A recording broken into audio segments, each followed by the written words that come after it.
my feeling overall is that this is something which will kind of unite the parties and the party leaders in embarrassment.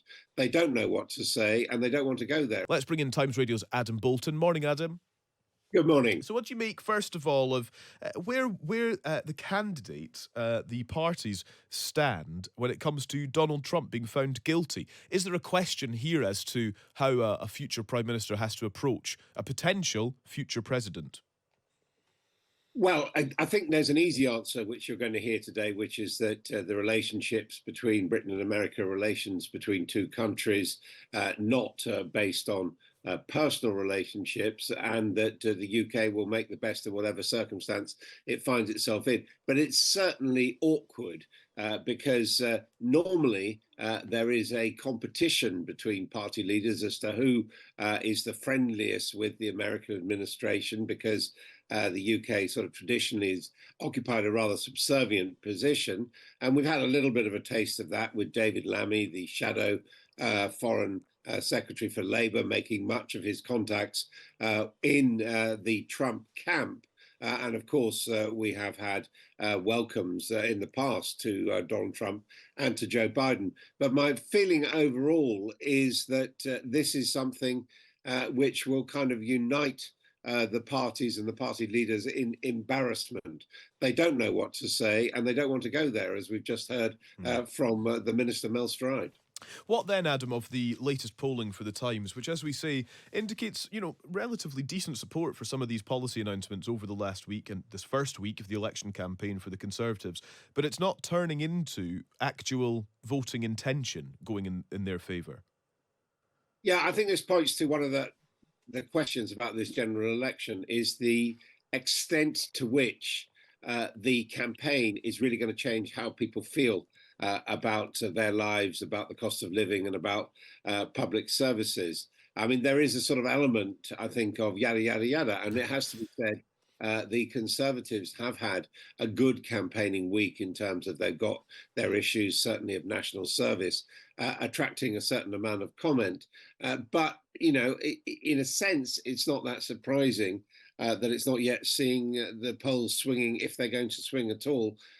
Because I don't know how your experience has been, but certainly going about talking to people, there is at the moment, with 5 weeks to go, not a great deal of public enthusiasm or interest for this election campaign, even although people are quite happy to express their opinions about the government, or in the case of core Tory supporters, about the opposition. And that, I think, is what we do have to notice, is even in what Mel Stride was saying this morning about a possible tax bombshell, we've heard that before, and an attack on pensions.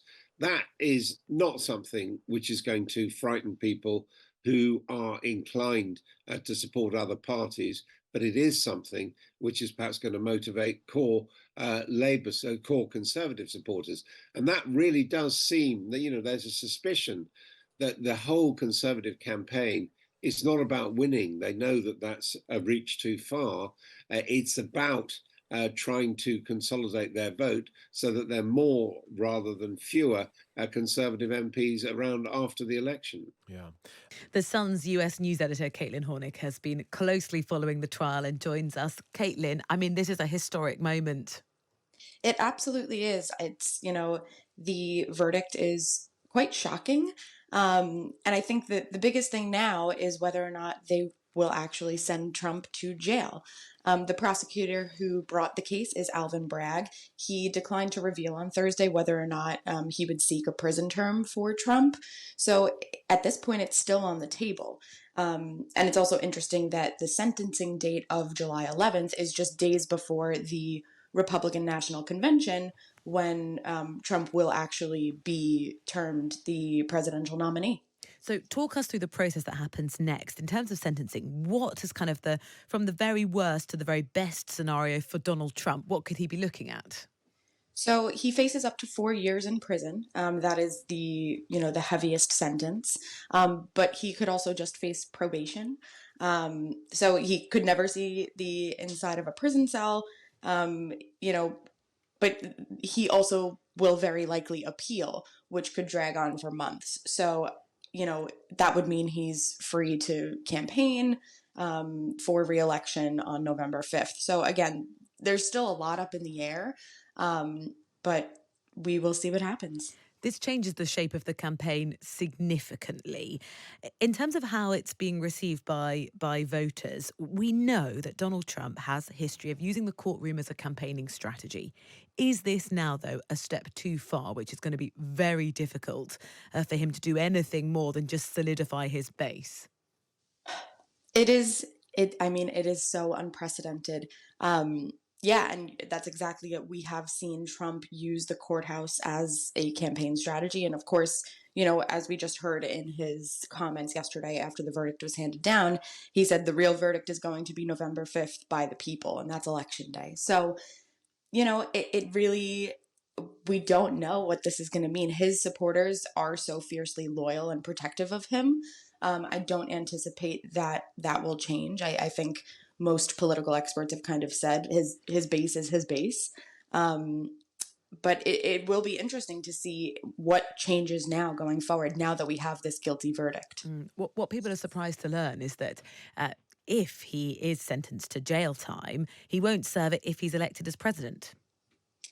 Yeah, it is. Again, it's so unprecedented. 4 years behind bars would mean he could be elected president and serve his entire term from a jail cell. It's a little bit incomprehensible, but again, with the appeal, he could just remain free. So we don't know. It's jarring, and we'll see what happens on July 11th. Can you help explain what we will hear, and we have heard already from Trump supporters, is they will say this is all political. It's politically motivated. Can you help us because it seems almost impossible to divorce the kind of political narrative away from the justice process here? What are the arguments? That is a great question. I think it really comes down to, the jurors had such a difficult task in re-examining the testimony from Stormy Daniels, from Michael Cohen. Michael Cohen was obviously very politically tied to Donald Trump, both before and during his presidency. So it's, we'll see what the true political implications are of this conviction. This is, we've never had a criminal convict run for president or potentially be elected president. So again, for what we know now with the guilty verdict, there's still so much more to come. I wonder what you make of what's the situation facing the jurors who had to make this decision. They all had to be unanimous. Potentially now they are under extreme scrutiny and I'm sure negative campaigning from Donald Trump and his allies. Yes, and I think what's interesting here is that they have not publicly released the names of those jurors for their safety. So I don't anticipate that we will learn anytime soon who those 12 jurors are. But yes, absolutely, they already have been and will continue to be the subject of scrutiny by Donald Trump. Caitlin, thank you very much. Caitlin Hornick, The Sun's US news editor.